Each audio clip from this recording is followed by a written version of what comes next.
Hello friends, welcome back on my channel science tutorial. क्योंकि मैं NCERT content लेके चलती हूँ, इसलिए इसको बार बार मैं एनसीईआरटी साइंस ट्यूटोरियल बोलती हूँ। तो आज हम आपके सामने क्लास 6 का लेसन सेकंड लेके आए हैं। और पहला लेसन हमारा था कि फूड के इंग्रेडिएंट्स क्या है, फूड के आइटम्स क्या है। अब हम देखेंगे फूड में हमें कंपोनेंट्स कौन कौन से मिलते हैं। कंपोनेंट्स का मतलब न्यूट्रिएंट, जिसकी वजह से हम फूड खाते हैं। तो हम उसको देखेंगे। और एक रिक्वेस्ट और है, अगर आप मेरे वीडियो को यूट्यूब पे देख रहे हैं और उसकी क्वालिटी ब्लर आ रही है, then you have option to increase quality. 3 dots video के ऊपर होते हैं, आप उनको उसको जाके अगर आप क्लिक करेंगे उसमें आएगा क्वालिटी। तो क्वालिटी पे आप 360 या 480 पे सेट कर लीजिए, तो आपको वीडियो ब्लर नहीं दिखेगा। और दूसरी चीज, फिर से अगेन, अगर वीडियो पसंद आए, इंफॉर्मेटिव लगे तो लाइक, सब्सक्राइब और शेयर करना ना भूलें। और मैं आपको थोड़ा सा अपना एक लोगो जो मैं दिखाते आती हूँ वो भी मैं आपको दिखा रही हूँ। जी हाँ दोस्तों, ये मेरा लोगो है। मैं बार बार आपसे बोलती हूँ, ये ट्यूटोरियल क्लास से की तरह है बिल्कुल। जैसे आपको एनसीईआरटी पढ़ाया, फिर उसको समझाया, फिर एनसीईआरटी के जो एक्सरसाइजेज है वो किए हमने। After this we will have our notes, वो भी होगा आगे जाके। तो अभी तो हम एनसीईआरटी पढ़ के और उसको फोकस करेंगे और एक्सरसाइजेस करेंगे। और फिर मैं जब हमारा कोर्स कंप्लीट हो जाएगा, after this I will start giving you notes.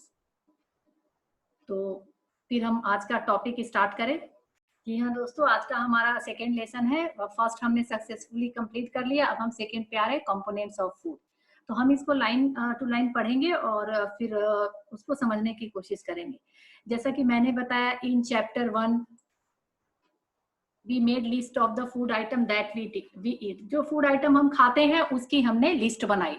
जैसे सिंपली अगर हमने क्या खाया, वेजिटेबल्स खाए, तो वेजिटेबल्स में हमने क्या क्या डाला, इंग्रेडिएंट्स क्या क्या है, जो जो यूज किया वो इंग्रेडिएंट्स है, उसकी लिस्ट हमने बनाई थी। तो वो उसी के बारे में। दूसरा, a meal could consist of chapati, dal and brinjal curry. और किसी के में चपाती, दाल और ब्रिंजल करी हो सकता है, और कोई अपना खाना राइस और दाल के साथ ही खा सकता है। ये तो अपनी अपनी मर्जी है कि हम खाने को कैसे खाएं और उस खाने को बनाने में हम कौन सा इंग्रेडिएंट्स यूज करते हैं। तो यहाँ तक तो हमने देख लिया। ये आपका आपकी एक्टिविटी है। Our meal usually have at least one item made of some kind of grain. जो भी हम फूड आइटम खाते हैं वो ग्रेन से बना जाता है, मैक्सिमम ग्रेन से बनते हैं। जैसे या तो आप राइस खाएंगे या चपाती खाएंगे तो उसके ग्रेन्स आते हैं।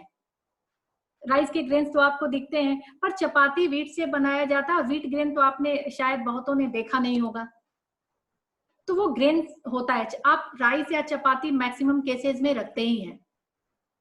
It may also include item like curd, butter, milk and pickles. ये भी होता है, एक रेगुलर फूड हैबिट में है, हमारे इंडियन फूड हैबिट में। Some example of meal from different region are given in table 2.1। ये डिफरेंट रीजन का मील दिया हो। पंजाब में मक्के की रोटी सरसों का साग खाते हैं, आंध्र प्रदेश में राइस खाते हैं, और साउथ में जब हम नीचे तमिलनाडु में जाएंगे डोसा इडली वगैरह खाते हैं। तो फूड आइटम कहीं का कैसे डेवलप होता है, according to requirement of material ingredients. जहां जिस इंग्रेडिएंट का ज्यादा प्रोडक्शन होता है वहां की फूड हैबिट वैसे ही डेवलप हो जाती है। जैसे आपने देखा होगा कि कैलकाटा के लोग जो है राइस और फिश खाते हैं, तो क्योंकि वहां राइस का प्रोडक्शन बहुत होता है और फिश भी वहां इजीली अवेलेबल है। तो किसी की फूड हैबिट जो है ऐसे ही डेवलप होती है, और खाने का जो इंग्रेडिएंट्स जो अवेलेबल जहां पे है वहीं वहां की पॉपुलैरिटी बन जाती है। पंजाब में हम मक्के की रोटी खाते हैं क्योंकि मक्के का ज्यादा होता है, मक्का ज्यादा कल्टीवेट किया जाता है। तो इस वजह से ये आपको दिया हुआ है कि ये टेबल बना के समझाया हुआ है। अगला है, what do different food atom contain. Different food item खाने की जरूरत क्या है, डिफरेंट फूड आइटम क्या कंटेन करते हैं। हमें क्यों कहा जाता है कि हमें रेगुलरली डिफरेंट आइटम खाना चाहिए। ये नहीं कि अगर एक बच्चा दाल और रोटी खा रहा है या एक करी खा रहा है तो रेगुलरली वो एक करी या दाल या रोटी ही खाए। क्योंकि हर फूड में कुछ फूड के कंपोनेंट्स होते हैं, कुछ न्यूट्रिएंट्स होते हैं जिसके लिए हम खाना खा रहे हैं। हम खाना ऐसे ही नहीं खाते हैं। उस खाने का हमारे बॉडी में, हमारे लाइफ में, हमारे लाइफ प्रोसेस में बहुत ज्यादा यूज होता है। तो फूड आइटम में, हर फूड आइटम में कुछ ना कुछ हमें न्यूट्रिएंट मिलता है। उस न्यूट्रिएंट को हमने बोला कंपोनेंट्स।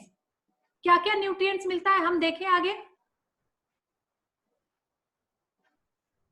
हर इंग्रेडिएंट जो भी है, मान लीजिए कि आपने वो खाया, दाल खाया तो दाल में आपने इंग्रेडिएंट डाला, दाल डाला, तो उसमें प्रोटीन आपको मिल रहा है।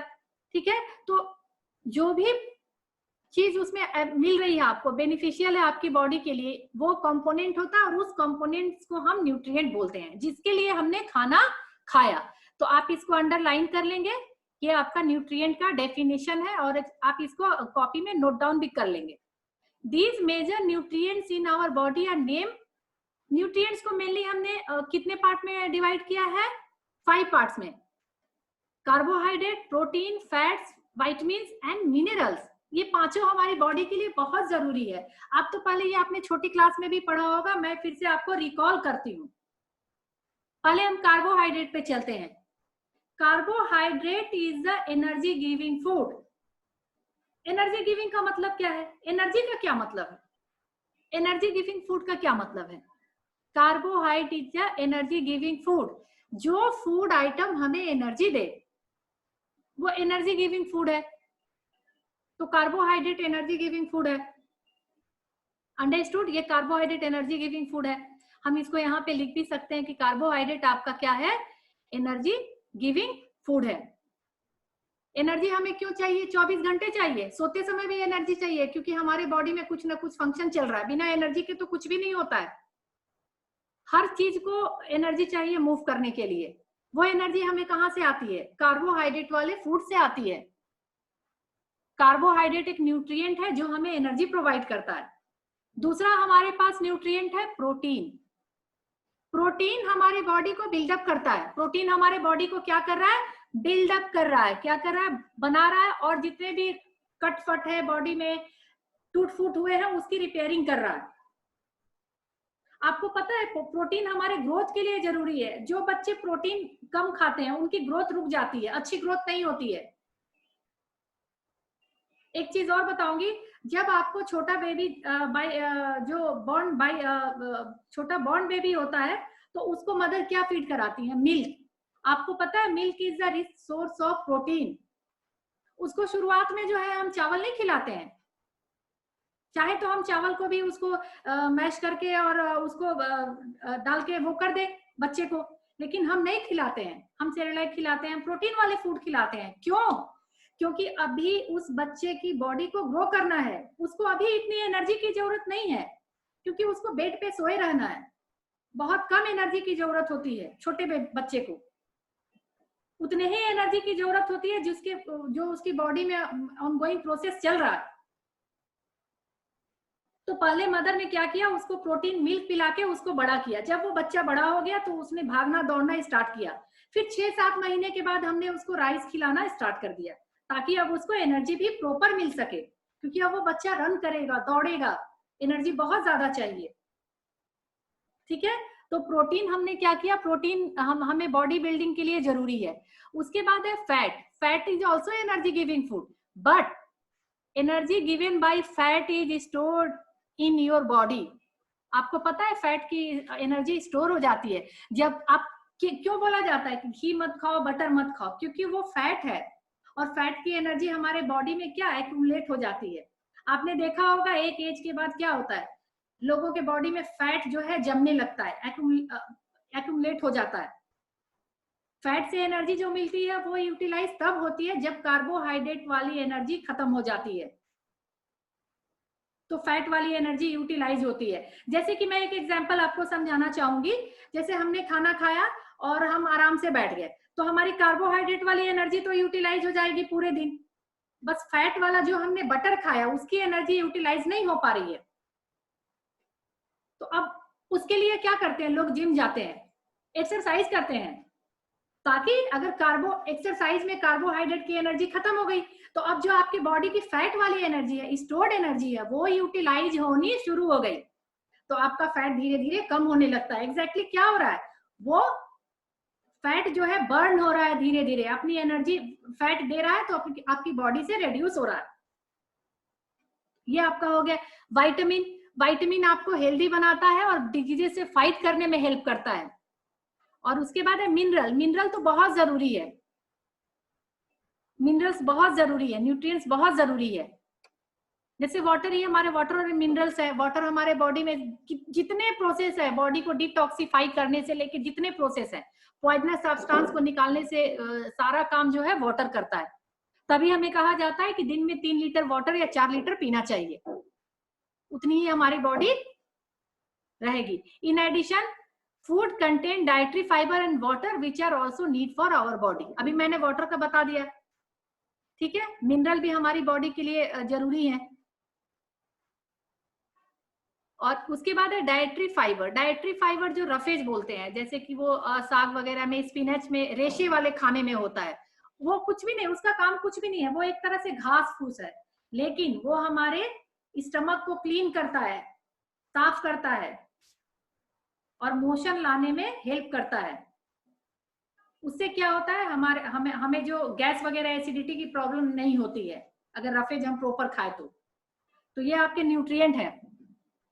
तो क्या do all food contain all these nutrient? क्या सारे फूड आइटम सब न्यूट्रिएंट कंटेन करते हैं? नहीं। अब जैसे राइस है, उसके पास स्टार्च है, कार्बोहाइड्रेट है, दाल है, प्रोटीन है, तो सबने सब कहां से किया? तो इसीलिए तो हमें कहा जाता है कि खाने को चेंज करके खाना चाहिए। ये नहीं कि राइस खा रहे हैं तो राइस खाते जा रहे हैं, तो प्रोटीन को कौन कवर करेगा? इसीलिए हर तरह का जो न्यूट्रिएंट है हर फूड में नहीं होता है, और इसीलिए कहा गया कि हर न्यूट्रिएंट को लेने के लिए हमें डिफरेंट टाइप के फूड को खाना चाहिए। तो आपको ये है, with some simple method we can test whether cooked food or a raw ingredient contain one or more of these nutrients. अब आपको एक टेस्ट दिया है, this test for presence of carbohydrate, protein and fat. हम कैसे जानेंगे किस खाने में कार्बोहाइड्रेट है, किस खाने में प्रोटीन है और किस में फैट है? हम कैसे देखेंगे? तो उसके लिए कुछ टेस्ट है जो कि हम करेंगे। क्योंकि वीडियो बहुत लेंदी हो जाता है, बहुत लंबा हो जाता है, तो इसीलिए मैंने इसको डिवाइड कर दिया है दूसरे वीडियो में, ताकि पहले एक वीडियो को आप देखिए और इसको तब आगे हम कंटिन्यू करेंगे। और अगले में हमने प्रोटीन, कार्बोहाइड्रेट और फैट का टेस्ट किया है, तो उस टेस्ट के बारे में हम पढ़ेंगे।